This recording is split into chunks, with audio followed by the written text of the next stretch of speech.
Seu servo, com certeza o Senhor já falou com ele, e nós queremos preparar o nosso coração para ouvir essa mensagem.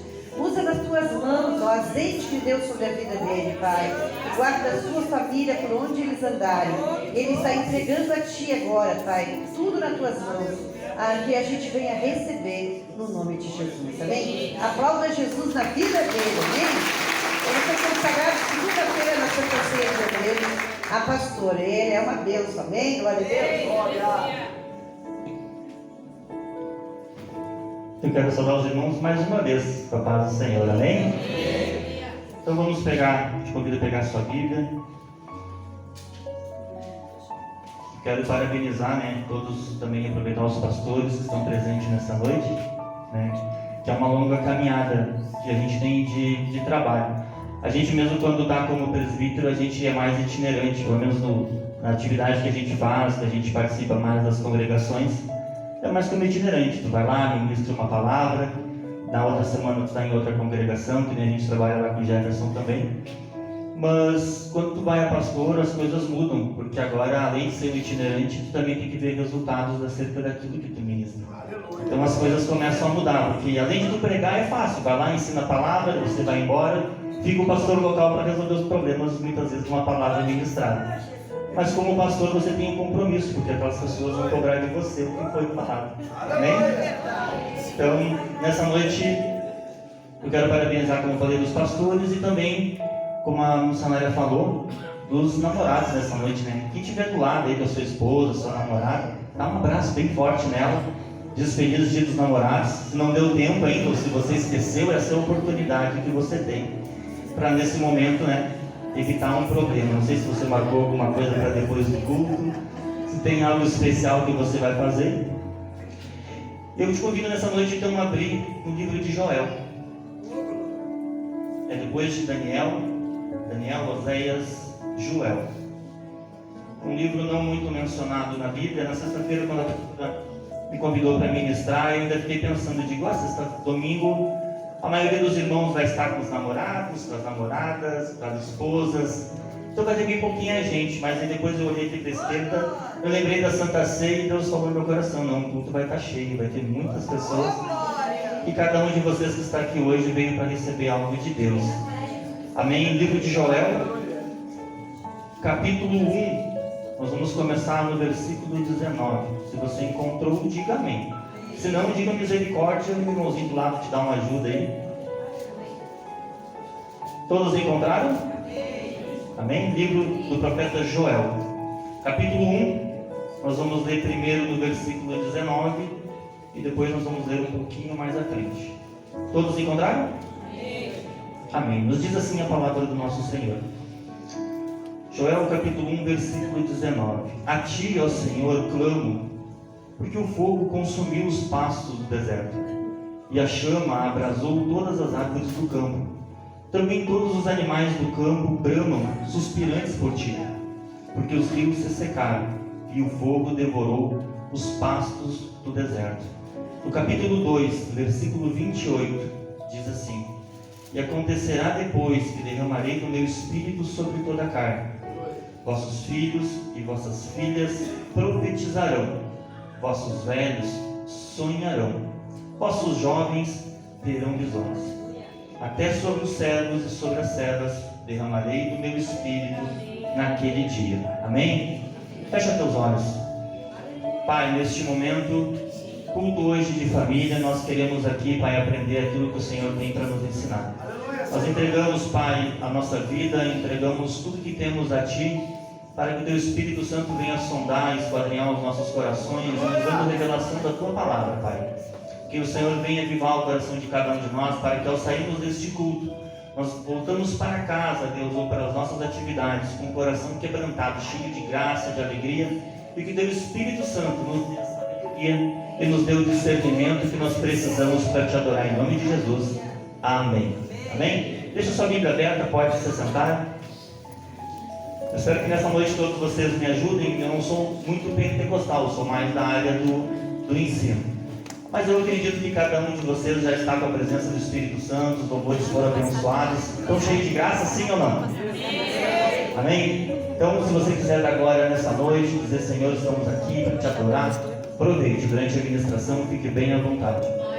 E o culto hoje é baseado em família. Quem tem uma família abençoada e gostaria de melhorar um pouco mais? Amém?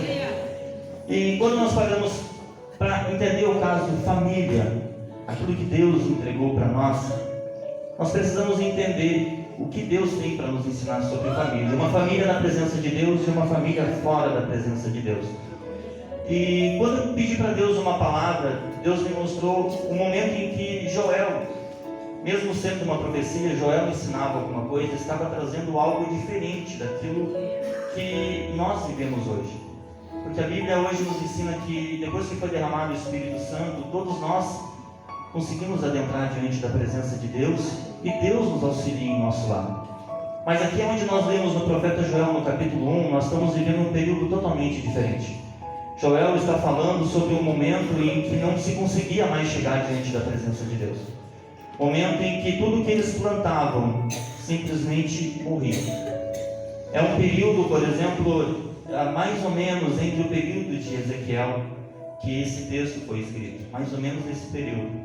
Há outras relevâncias sobre outros períodos, mas é nisso que ele está se tratando neste momento. E o que acontece? Joel fala que o povo havia se corrompido de uma maneira que não se conseguia mais falar com Deus. Havia se corrompido de uma maneira que não existia mais uma família abençoada. Filho já não conversava com o pai, mãe não conversava com a filha, o casal já não tinha mais união, a fome batia na porta, todos desesperados por algo que pudesse acontecer, mas eles não sabiam para onde correr. E isso começou a acontecer neste período por um seguinte motivo: idolatria.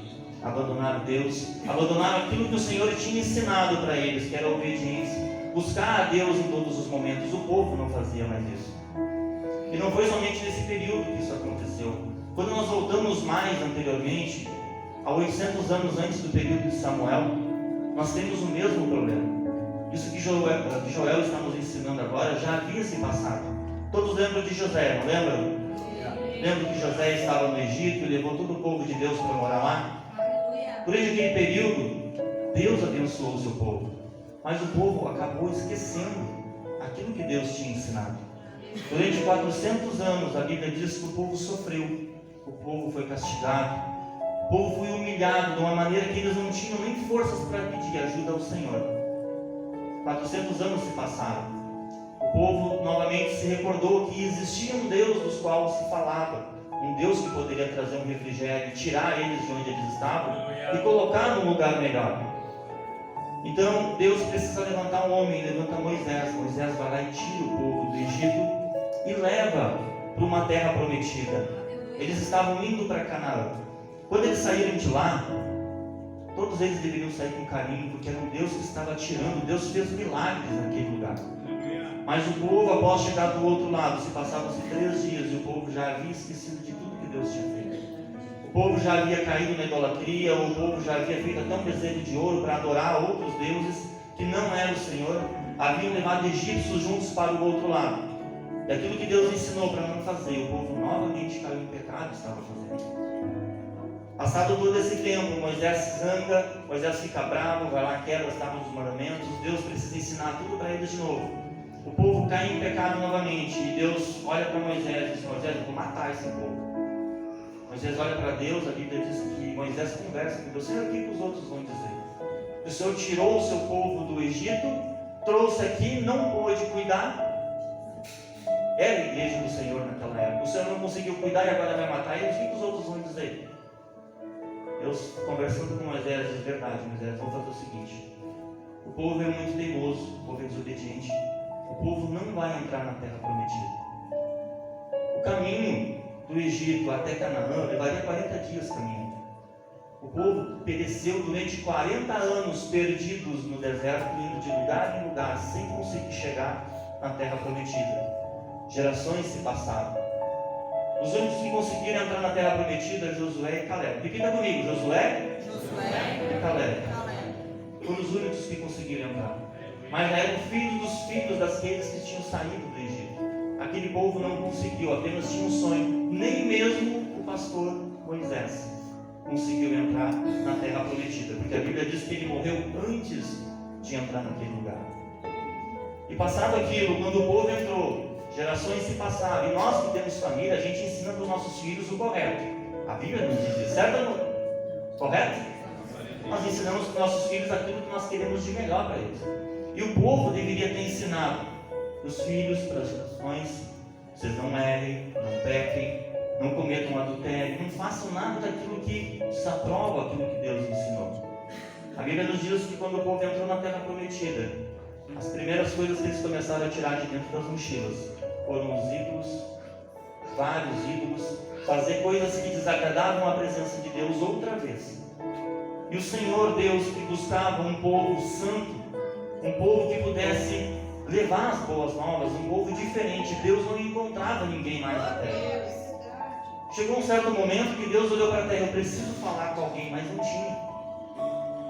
E muitas vezes quando nós pedimos uma oração, pedimos direção para Deus, quem aqui já teve uma oração que não foi atendida? Uma oração que Deus não atendeu? Você já teve?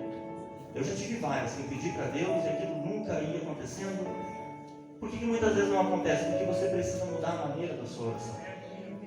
Toda oração que você faz e coisas que você pede para Deus precisa ter um propósito para ajudar outras pessoas, para fazer com que Deus seja abençoado. Um exemplo bem simples: quando Deus olhou para o povo, olhou para a terra e não enxergou ninguém, existia uma mulher, a Bíblia diz Ana, que orava incansavelmente 5 anos, 10 anos, pedindo um filho, mas ela pedia: Senhor, eu preciso de um filho, porque ela morava com um marido que tinha outras mulheres que davam descendências para ela, mas Ana não. Ana era bonita, era jovem, porém não tinha filhos, ela era estéril. E ela orava incansavelmente pedindo para Deus um filho. Mas todos os anos orando, chegou um momento que Ana mudou a oração. Ela disse: Senhor, se o Senhor me abençoar, eu entrego meu filho para o Senhor novamente. Aleluia. Quando ela fez esta oração, a Bíblia diz que ela estava diante do profeta Eli. Ela chorava, ela se amargurava tanto que o profeta Eli olhou para ela e perguntou: por que você está bêbada? Ela estava na casa do Senhor. Ela disse: não estou. Eu só estou me quebrantando, eu estou com o coração ardendo, porque eu tenho um sono e ele nunca foi realizado. E o profeta disse para ela: vai para casa, porque Deus vai atender a sua oração. E muitas vezes nas orações a gente ora sempre pela mesma coisa. E quando Ana mudou, Ana orava por um propósito: ela queria um filho, mas quando ela disse: se esse filho nascer, eu entrego ele para o Senhor. E isso se cumpriu. Quando Samuel nasceu, assim que ele foi desmamado, Ana levou ele para o templo. Samuel lá cresceu, aprendendo somente da palavra de Deus, aprendendo tudo o que ele precisava. E Deus usa esse profeta, é com quem ele consegue falar. Mas passado isso, outras vezes a geração se perde. A geração começa a entrar em conflitos e muitas vezes acontece como acontece hoje: nós pedimos uma oração para Deus. E muitas vezes por não sabermos exatamente o que nós queremos, porque muitas vezes a gente pede coisas para Deus que Deus não pode tirar. Um exemplo bem simples: eu dava a minha filha, ela não está aqui hoje, ela estaria. A minha filha cresceu sempre com uma vontade muito grande, ter quase um sonho, ter uma moto. Não sei porque é um sonho dela, mas é algo que ela gostaria de ter. E se eu chegasse hoje, vamos dar um exemplo, vamos dizer que ela tenha 17 anos. Se eu desse para ela essa moto, ela poderia andar com a moto? Não. Porque existem regras, existem princípios que ela precisa cumprir para que esse sonho se torne realidade. Mas por que muitas vezes Deus não dá? Porque pode acontecer muitos imprevistos, ela pode se acidentar. Ela vai estar infringindo a lei, ela vai estar fazendo coisas que não agradariam à vontade de Deus. Mas se ela colocasse para o Senhor assim: Deus, o Senhor me abençoe com a moto, eu vou deixar ela guardada na garagem, eu não vou utilizar até o dia que eu estiver com a minha carteira e estiver tudo organizado. Deus abençoa ou não? Sim, porque você está de acordo com a vontade e o propósito de Deus. É muitas vezes assim que uma oração não acontece na nossa vida, porque muitas vezes a gente ora pedindo. A Bíblia diz: peça que eu vou te dar. A Bíblia, cara, bateia, precisa usar. Aquilo que nós pedimos para Deus, a gente precisa ter entendimento se verdadeiramente aquilo vai glorificar Ele e vai abençoar outras pessoas. E quando nós paramos aqui no profeta Joel, eles estão num momento de muita adversidade. Porque no capítulo 1 ele está dizendo que as plantações foram todas destruídas. No capítulo 1 ele está querendo alertar o povo: está na hora de nós voltarmos a adorar o Senhor, trazer o Senhor de volta para o nosso lado. mas eles têm um grande problema. Porque no momento em que eles param agora, vamos fazer uma oferta ao Senhor? Vamos. Quando eles vão no celeiro para pegar aquilo que teria de melhor do trigo, não tem nada, os celeiros foram destruídos. A Bíblia diz que a terra, quando ela chovia, ela não conseguia, a água nem chegava no chão, de tão quente que estava. A terra estava infértil, não tinha plantações, eles não poderiam dizimar daquilo que eles estavam colhendo. Praticamente o devorador já havia entrado. Mas Anderson, como é que o devorador entra? É bem simples. A Bíblia diz lá em Malaquias 3:10 que quando nós dizimamos, Deus repreende o devorador. Sim ou não? Sim. Mas como Deus faz isso? Em Joel, no capítulo 1, se você ler em casa depois, ele nos explica um pouco sobre isso. Enquanto eu estava orando com Deus, a primeira coisa que acontece para o devorador entrar na sua casa, ali ele trata como gafanhotos, que é um tipo de um animal bem estranho, mas é uma maneira que ele tem para nos ensinar sobre como funciona. A primeira coisa vem sobre Joel. Joel fala sobre o gafanhoto devorador. Ele fala sobre o migrador. Ele fala também sobre o destruidor. Então vamos por ordem. Como é que as coisas começam a ter problema na nossa vida? Primeira coisa, vem o cortador, que Joel está nos ensinando. Mas Anderson, na minha vida, como eu posso encaixar? Como isso entra na minha vida? Muitas vezes você tem um trabalho, seu trabalho é abençoado, as coisas estão indo muito bem, 1 ano, 2 anos, 5 anos. De repente as portas começam a se fechar. As coisas que antes estavam dando certo, agora começam a não dar certo. Aquelas 10 portas, aquelas oportunidades que vinham para você todas as semanas, não vem mais. Parece que vai cortando uma por uma, as portas já não se abrem. E Joel nos ensina, foi a primeira coisa que aconteceu naquela época. Quando eles se afastaram da presença de Deus, veio os gafanhotos e cortaram toda a plantação. O segundo passo, veio o migrador. Ele vem e vai comendo em várias áreas aos poucos. É quando ele entra na sua vida. Ele vem, coloca uma doença, uma enfermidade, você gasta na farmácia, gasta com medicamento, gasta com tratamento. Você está bem, ele veio, depois ele atinge você em outra área, na área do seu trabalho, vai lá e tira todas as oportunidades que você tinha, agora começa a retirar as bênçãos que você tinha. E aos poucos você vai perdendo aquilo que você tinha. O próximo passo dele é do devorador. Quando o devorador entra, parece que você já não consegue mais. As portas se fecharam. Aquilo que você tinha, que parecia prosperidade, começa a ser devorado. Quem tem um cachorrinho, um gatinho em casa, sabe quando ele está desesperado com fome, ele devora aquilo. É quando você na sexta-feira ou no final do mês você recebe o seu pagamento, você não consegue nem chegar no culto com dinheiro no bolso. E acaba mesmo como uma frigideira, você recebeu e evaporou. É quando ele entra e tira tudo aquilo que você tinha. Por que isso acontecia? Porque estavam longe da presença do Senhor. E vem o último passo, que é o destruidor.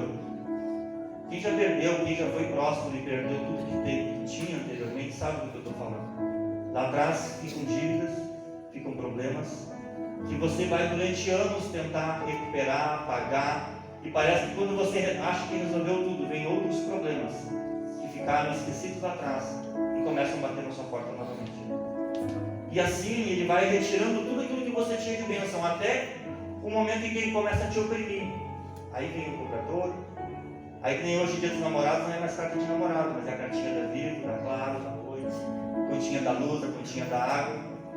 E começa a bater na sua porta. E aí você começa a se perguntar, mas Deus, o que está acontecendo? Por que essas coisas estão vindo sobre a minha vida? E Joel nos ensina muito bem sobre isso, porque isso faz com que a nossa casa, muitas vezes, comece a diminuir a alegria, a felicidade, vai tirando de nós de uma maneira que a gente não perceba. E aí muitas vezes nós nos perguntamos, mas Senhor, o que eu devo fazer para melhorar? Aí Joel ensina. Joel nos ensina muito bem, porque o povo agora, Joel, coloca que todos deveriam orar. Mas ao olhar nos celeiros, eles não têm os dízimos para entregar. Se fosse sacrificar o gado, não tinha, porque o gado já não tinha pasto para comer, eles deveriam dar o melhor do gado como sacrifício ao Senhor. E eles não tinham. O gado estava com fome, estava com sede, estava magro. Ao olhar para as ovelhas não tinham lã, magras, ressequidas.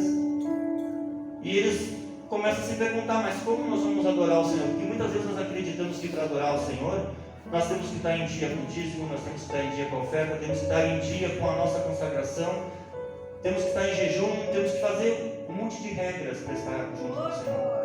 E na verdade não é, porque em Joel, no capítulo 2, no versículo 12, diz assim: ainda assim, agora mesmo diz o Senhor, convertei-vos a mim de todo o vosso coração. E continua: e isso com jejuns, com choro e com pranto, rasgai o vosso coração, e não as vossas vestes, convertei-vos ao Senhor. Ou seja, o que Deus quer de nós? Ele quer que você entregue seu carro, sua casa? Não.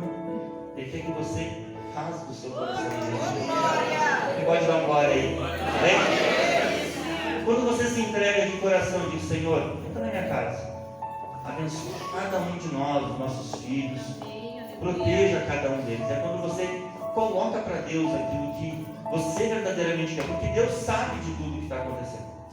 Mas o detalhe, Deus precisa que você tenha um diálogo com Ele. O Espírito Santo, Ele é teu amigo, Ele está contigo todos os dias, aonde você estiver. Se você fizer bênçãos, coisas boas, Ele está feliz do teu lado. Se você fizer coisas erradas, Ele vai estar lá te perguntando: por que você fez isso? Por que você não faz de outra maneira? Não faz. Ele é incansavelmente, Ele vai estar sempre do teu lado, te guiando, te dizendo o que fazer e te incentivando a buscar na palavra aquilo que você precisa.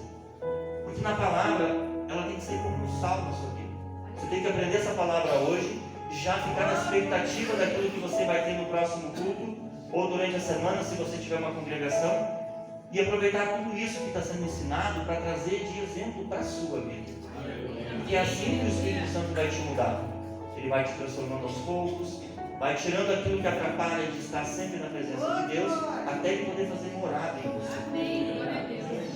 E quando nós paramos aqui para ver o que Ele está dizendo, lá no capítulo 2 que a gente leu, quando o povo se arrepende, o povo se coloca diante do Senhor, vem uma profecia: e acontecerá depois que derramarei do meu Espírito sobre toda a carne. Repitam comigo: sobre toda a carne.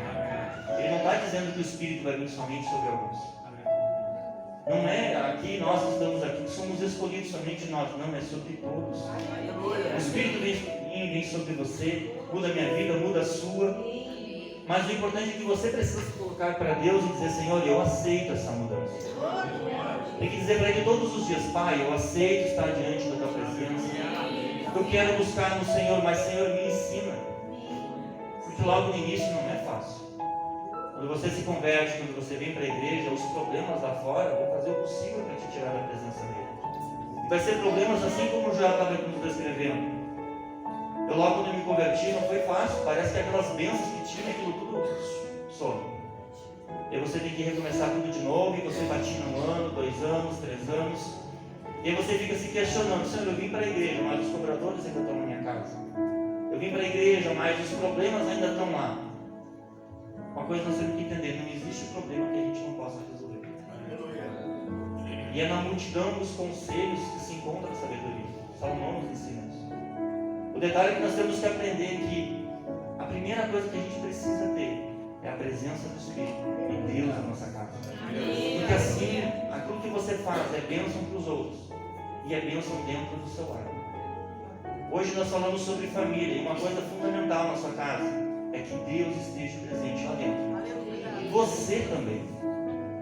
Porque muitas vezes nós dizemos: na minha casa, Deus nos abençoa, Deus está sempre presente. Mas e você está dentro do seu lar? Eu, quando tinha meu trabalho anterior, eu passava muito pouco tempo em casa. Tinha pouquíssimo tempo. Hoje, com o meu trabalho, eu consigo passar um pouco mais de tempo. É uma benção. Mas existem uns detalhezinhos, porque aí eu passo mais tempo com a minha varoa. E casamento, quem é casado e levanta a mão? Quem é casado sabe como é que é um casamento. Para os solteiros, quem é solteiro aqui ou não está casado, é um momento de aprender aquilo que você vai enfrentar no futuro. Mas para quem é casado, é um momento de refletir sobre as coisas que precisam ser mudadas. Porque dentro do nosso lar, nós precisamos ter Deus. Se nós não tivermos Ele, nós vamos enfrentar aquilo que Joel nos ensinou. As dificuldades, os problemas. E o detalhe é que sem Deus, quando você vê um problema, você não sabe para onde ir. Porque você não vai ter o Espírito para te dizer, faz isso, faz aquilo. Estando diante da presença de Deus, você consegue ter uma solução para cada problema. Mas, quando você sai desse culto e você vai lá para fora, são inúmeros problemas que acontecem. Muitas vezes vemos um problema, você pode enfrentar problemas conjugais. A Bíblia nos ensina, por exemplo, sobre Davi. Quando a gente vai falar sobre adultério, sobre erros que muitas vezes acontecem, Davi é um exemplo que a gente pode pegar. Davi era um homem segundo o coração de Deus. Imagina, um homem que adorava, um homem que buscava o Senhor. Aqueles que tiveram como oportunidade de estudar sobre Davi estava em adoração. Deus se agradava de tudo que Davi vivia. Mas a Bíblia nos conta que num período de guerra, Davi deveria estar nas batalhas. Aonde ele deveria estar? Nas batalhas. E Davi estava onde? Em casa. Davi estava em casa e ele olha pela sacada, vê uma menina muito bonita, etc. Ele deveria ter voltado para o seu quarto. Não, ele olhou para ela, se agradou dela e acabou se deitando com ela. Ou seja, ele tinha inúmeras mulheres. Aquilo era a bênção de Deus se ele estivesse com uma mulher dele. Mas ao olhar para outra e trazer para a casa dele, ele acabou pecando. Ela acaba engravidando. Infelizmente ela acabou perdendo seu filho. E Davi, nesse período, ele que era um homem segundo o coração de Deus, que falava, conversava e buscava em Deus a sabedoria que ele precisava, porque quando ele estava com Deus ganhava as batalhas. Davi acaba mandando matar o marido de Betseba. Nesse momento, a gente para, quando a gente começa a ler, a gente está lendo a história de Davi, a gente vê inúmeras vezes Davi conversando com Deus. Quando Davi se perde e ele acaba cometendo um adultério, você não vê mais Davi buscando a Deus. E chegou um ponto que Deus já não conversava mais com Davi sobre as coisas que Davi estava fazendo. E Deus precisa conversar com ele. Davi, o que está acontecendo? Como Davi não escuta, Davi foge de Deus, parece Adão no jardim do Éden, fugindo para lá e para cá. Naquele momento, Deus olha e chama Natan, o profeta Natan, vai lá conversar com Davi, eu tenho um recado para ele. A Bíblia diz que o profeta Natan vai conversar com Davi, chega para Davi e conta uma história. Davi, eu preciso te contar algo. Tinha um homem muito rico, muito próspero, tinha inúmeras ovelhinhas. Vou contar nas minhas histórias para nós sermos mais rápidos. Ele tinha inúmeras ovelhinhas, mas existia um homem que era pobre, que tinha apenas uma ovelhinha. E chegou um viajante na casa desse homem rico, e o que ele fez? Ele pegou a ovelhinha daquele homem pobre, matou e deu de alimento para ele. O interessante é que quando nós paramos para ver, a Bíblia diz que era um viajante. Quem é esse viajante? Lá em Jó, ele é considerado como aquele que veio para matar, roubar, destruir. O viajante esse é aquele que entra na sua casa, faz uma bagunça, vai embora e você nem percebe. Às vezes você chega cansado do trabalho, o viajante vai lá, bota uma pilha, você está estressado, o seu filho também. Você briga com ele, briga com a sua esposa, vai para o quarto bravo. Agora você tenta vir para recuperar o que foi perdido. A família já está toda perturbada, em briga. O viajante vai embora e agora você está com um problema para resolver. E o viajante ele entrou na vida de Davi de uma maneira que Davi, como era nas guerras, o Senhor estava com ele, o inimigo é astuto. Ele entrou na fraqueza de Davi. E esse viajante entrou ali, Davi ficou bravo e disse que deveria matar essa pessoa, mas Davi, foi você quem fez isso. E Deus precisava conversar com Davi sobre isso. A Bíblia diz que Davi se arrepende, ele coloca silícios e tenta tudo para que a criança venha a sobreviver, mas infelizmente não, acaba indo a morrer. Faleceu, como a gente diz. Mas por que isso aconteceu? Por um erro. Porque o inimigo, quando você estiver lá na rua, você homem que estiver lá, ele vai vir absolutamente, ele vai colocar uma moça mais bonita, alguém que te dê carinho, ele vai suprir aquilo que muitas vezes você não tem em casa. Porque a sua esposa muitas vezes trabalha, ela tem as crianças para cuidar, ela tem a casa para cuidar, tem inúmeras tarefas. E quando você chega em casa, ela já está cansada. E você agora quer a atenção dela e ela não consegue te dar atenção. Quando o viajante chegar lá na rua, ele vai pegar uma para te dar somente atenção. E não vai te dar nenhuma das outras coisas. Não terá roupa, não terá filhos, não terá casa, não terá nada. Eu, infelizmente, presenciei isso na vida de um amigo meu. Ele tinha tudo em casa. E ao viajante chegar e apresentar uma outra pessoa que dava apenas uma coisa que estava faltando, ele abandonou tudo que tinha para ir para outro lugar. O resultado é que quando o viajante for embora e você se vê, você está destruído. Você perde filho, você perde filha, você perde casa. Você perde tudo aquilo que você durante 10, 15, 20 ou 30 anos construiu diante da presença de Deus. O inimigo vem, destrói, vai embora. Você fica sem chão, fica sem ter para onde ir. E aos poucos, depois você começa a retornar ao Senhor. Porque num período desse você estava longe da presença de Deus, por mais que tente falar com você. Muitas vezes o pecado, o erro, a iniquidade te afasta da presença de Deus. E quando nós falamos sobre família, em Salmo 127 diz: os filhos são herança do Senhor, uma recompensa que Ele dá. Quem tem filho pequenininho em casa, a gente brinca lá com o meu. Quem levanta a mão? Quando eles são pequenininhos, dá vontade de devorar eles, né? Mas a gente deixa, eles crescem. Depois que cresce, a gente se arrepende porque não devorou. Depois só faz problema. Mas são problemas que a gente precisa aprender. Porque aquilo que nós fizemos na nossa infância, a gente sabe dos mais antigos, aquilo que o teu bisavô fez, o teu avô seguiu na carreira, o teu pai talvez seguiu. Mas hoje aquilo que você faz, o seu filho nunca fez. Cada educação para um filho hoje é diferente. Cada filho que a gente educa de uma maneira diferente. Porque as coisas estão mudando muito rápido. Hoje eu estava em casa, o meu filho mesmo gosta muito de telefone. E agora de tarde ele dizendo para mim: pai, o meu telefone está aparecendo uma mensagem, muito aquecimento. Eu digo: filho, vamos desligar e eu vou botar no congelador. Ou seja, ele já tem uma visão totalmente diferente. Na minha época, meu pai me diria: desliga da tomada, desliga, chegou, vai brincar com alguma outra coisa. Ele já queria resolver de outra maneira. As coisas vão mudando de uma maneira tão rápida que daqui a um pouquinho, você que tem 40 anos, 35 anos, isso vai passar tão rápido.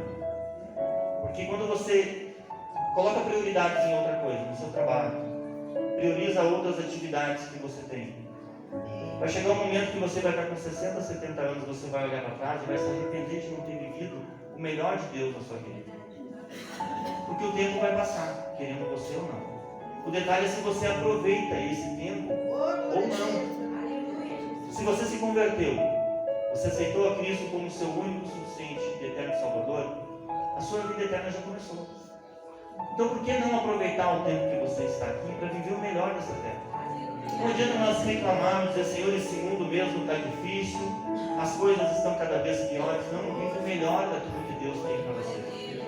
Se você tem problema, está com problema conjugal, tenta descobrir como resolver. Porque nosso casamento, às vezes, é como, colocar assim uma palavra mais fácil, como códigos, maneiras de resolver que a gente não quer aprender. Às vezes você tem um filho, chega para ele, se seu filho gosta de coisas mais ousadas, ele é uma pessoa competitiva, você chega para ele e diz: filho, preciso que... deixa para lá. Ele vai chegar para você: não, pai, diz o que quer. Não, deixa. Não, pai, me diz. Pai, eu tenho um problema para resolver, você pode resolver? Deixa comigo. Tem filhos que são assim. Tem outro filho que você chega e diz: tá, filho, pode... deixa para lá. Tá bom, pai. São diferentes. E na hora da educação, você precisa entender. A mesma coisa é no seu casamento. Você que trabalha fora, a esposa que trabalha fora. Uma das coisas que mais atrapalha hoje no casamento, que a gente tem visto, na hora de deitar dormir, vocês deitam junto ou um deita uma hora antes? Quando você chega na cama, o outro já está dormindo. Vocês não têm mais diálogo ao deitar? Porque no outro dia, ao acordar, é cada um com o seu trabalho, as correrias da casa, as crianças para cuidar. É aquela agitação toda e você não tem tempo para desfrutar com a sua esposa. Casamento, vida, família, é uma coisa muito interessante. Tudo tem explicação na Bíblia de como a gente deve seguir cada passo. Mas o detalhe é a gente querer aprender, porque quando a gente casa, a gente traz coisas, bagagens, e essas bagagens ficam fechadas. Depois que a gente casa, passa 2, 3 meses, a gente começa a abrir aquelas bagagens e trazer os nossos usos, nossos costumes, e tudo aquilo que a gente aprendeu na casa dos nossos pais para dentro do nosso lar. E aí é onde começam os atritos, porque eu conheci a minha esposa de uma maneira e depois de alguns meses ela se transformou em outra, que não era aquilo que eu esperava. E quando isso começa a acontecer, a gente começa a se perguntar, não, está na hora de eu trocar. E não é isso que Deus nos ensina. É a incompatibilidade, muitas vezes ela gosta de coisas, eu gosto de outras. O detalhe é aquele, eu vou ceder para tornar ela feliz?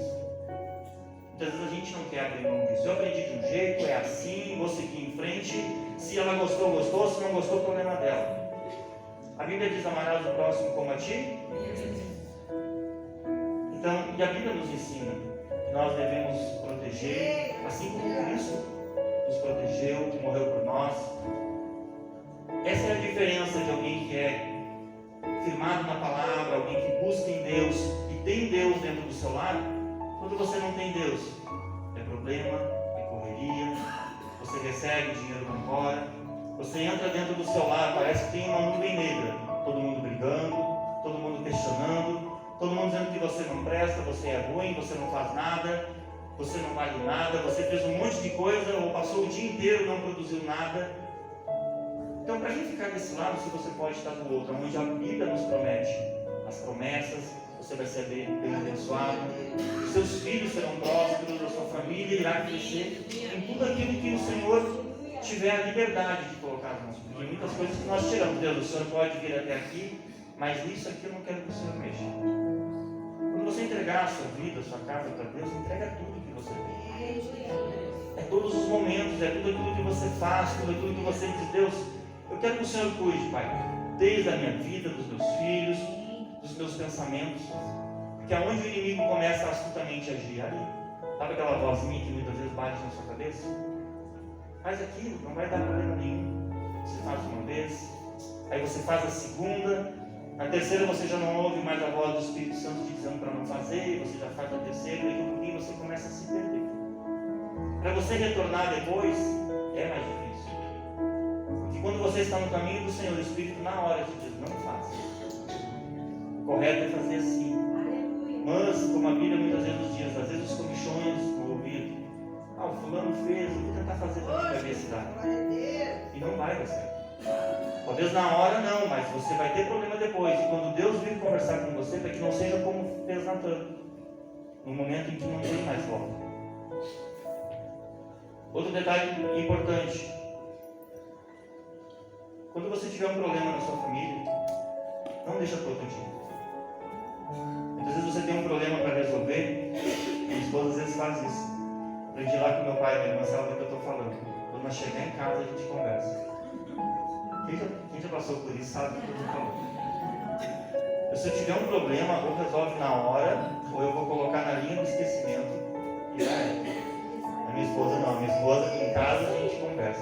O detalhe é que quando você vai conversar em casa, é diferente, não é? Quando você resolve problemas, você casal, na frente de outras pessoas, e resolve em casa, é diferente ou não é? Quando você resolve o problema na frente de outra pessoa, você é mais tranquilo, não entendi, vamos conversar. Mas quando você está em casa, sozinho, você e a sua esposa, é diferente, não é?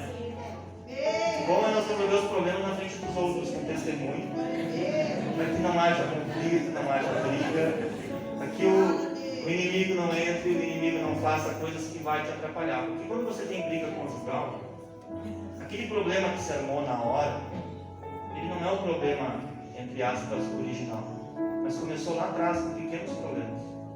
Uma briguinha por alguma coisa. A mulher, o homem que está aqui nessa noite, até os homens aqui. Quantos homens? Amém? Para quem é casado, a sua esposa guarda muito datas comemorativas. Os últimos 10, 15 presentes que você deu para ela lembra, ela sabe. Então, para ela é muito importante. Você já deve ter percebido, o dia que você esqueceu o aniversário, uma data, algo importante, ela vai passar o dia inteiro brava com você. E você chega muitas vezes em casa e fica se questionando, mas por que está brava? Porque você chega em casa muitas vezes, olha para sua esposa, ela está brava, está irada, você pergunta para ela o que aconteceu, ela vai te dizer o quê? Nada. E você sai tranquilo, como se nada tivesse acontecido. E ela está lá, amargurada, pô, ele é insensível, ele não conversa, ele não tem diálogo. Mas ela disse nada. E para o homem nada é nada, ele vai jogar futebol, nada aconteceu. Nós somos diferentes. Você marido, você mulher. Cada um de nós tem um pensamento, age de maneira. E muitas vezes nós precisamos entender que o casal, ele precisa ser diferente, para que vocês dois se completem. E quando a gente fala sobre separar um tempo em família, muitas vezes você tem filhos, às vezes você casa e logo em seguida já nasce os filhos, e muitas vezes você não tem tempo para viver com o seu casal. A esposa não tem tempo com o marido não tem tempo com a esposa.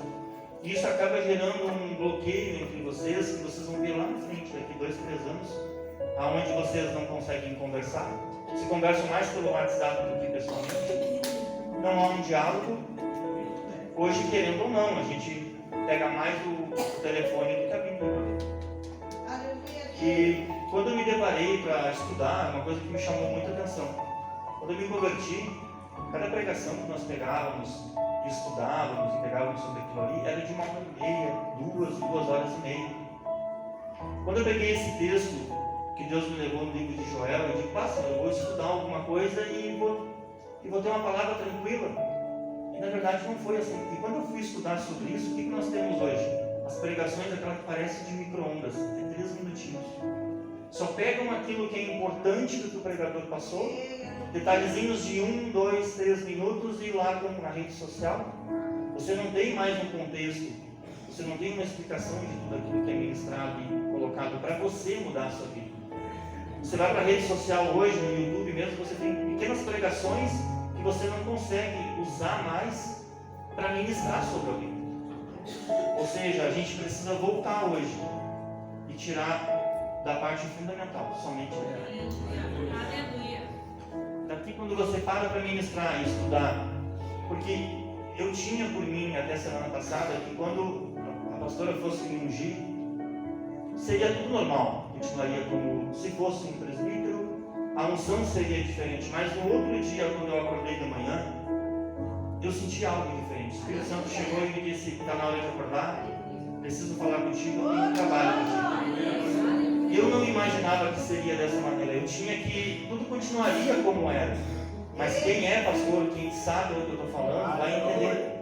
É diferente. Você precisa ministrar uma palavra, você tem que pregar a palavra como se fosse sal. Tem que ter mudança, tem que ter transformação. E o detalhe da transformação precisa começar muitas vezes com quem está ministrando. Porque vir aqui na frente para falar não é fácil. Aquele que já ministrou, pregou aqui na frente, sabe do que eu estou falando. É difícil. Porque aquilo que é ministrado aqui te é cobrado amanhã quando você chega em casa. Vai ser cobrado quando você estiver no trabalho. Se você quer ensinar, você tem que ser exemplo daquilo que você ensina. Mas quando você chegar em casa, eu vou ter os mesmos problemas que você. No casamento, com os filhos, no meu trabalho. O detalhe é aquele, você tem que se firmar na palavra para buscar entendimento daquilo que Deus quer para ti, da maneira mais rápida para solucionar o problema. Senão ele vai ser igual o seu carro, para quem tem carro. Estraga a maçaneta da porta, estraga um pneu, estraga uma pecinha do motor e você vai deixando. O casamento de você é a mesma coisa.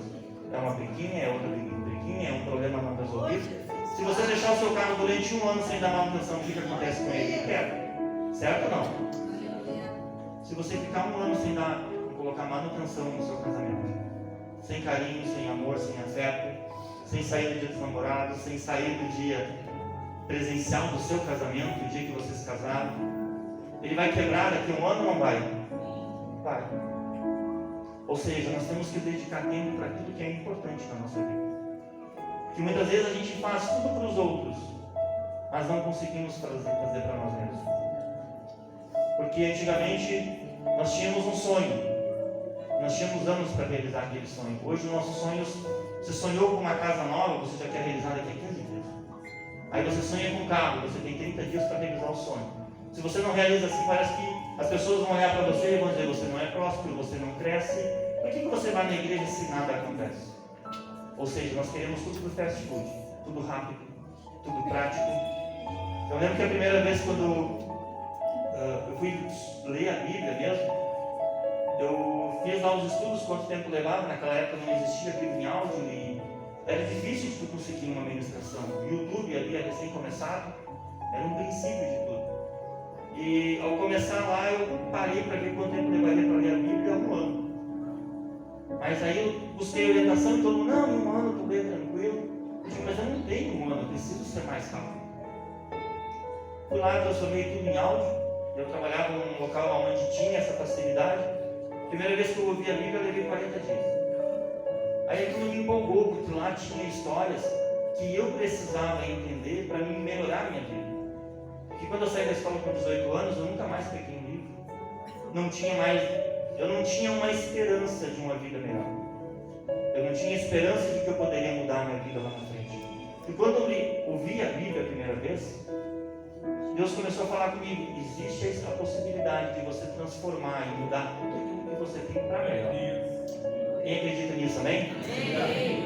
Quando você para ler a palavra, quem lê de noite sabe, já te bate o sono, bate o cansaço.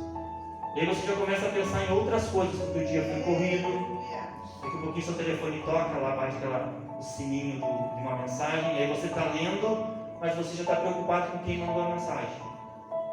Ou seja, temos muitas distrações hoje para nos tirar aquilo que é essencial. Aquilo que pode mudar a tua vida está aqui. Os princípios que Deus te ensina, todos eles estão aqui. O importante é você dedicar tempo para que o Espírito Santo todos os dias te conduza. Porque o Espírito vai falar contigo de que maneira? Com aquilo que a palavra te diz. Ou seja, quanto mais você estudar, mais você buscar em Deus. Quando você precisar de sabedoria amanhã, o Espírito Santo vai te trazer uma palavra da Bíblia.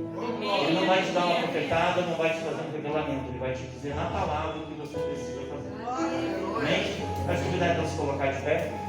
Vou passar para a pastora Regina, nós temos a ceia em seguida.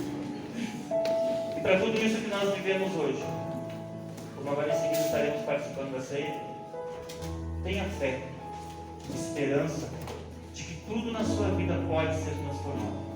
Eu não sei se você tem problema com o filho, no casamento, na sua vida financeira, não sei qual é a área, mas Deus pode agir. Ele pode transformar uma coisa que está com problema em algo muito maior, pode transformar em algo muito melhor. Porque muitas vezes você tem dúvidas. O importante é você não duvidar daquilo que Deus prometeu para você. Amém? Vou passar para a pastora Regina.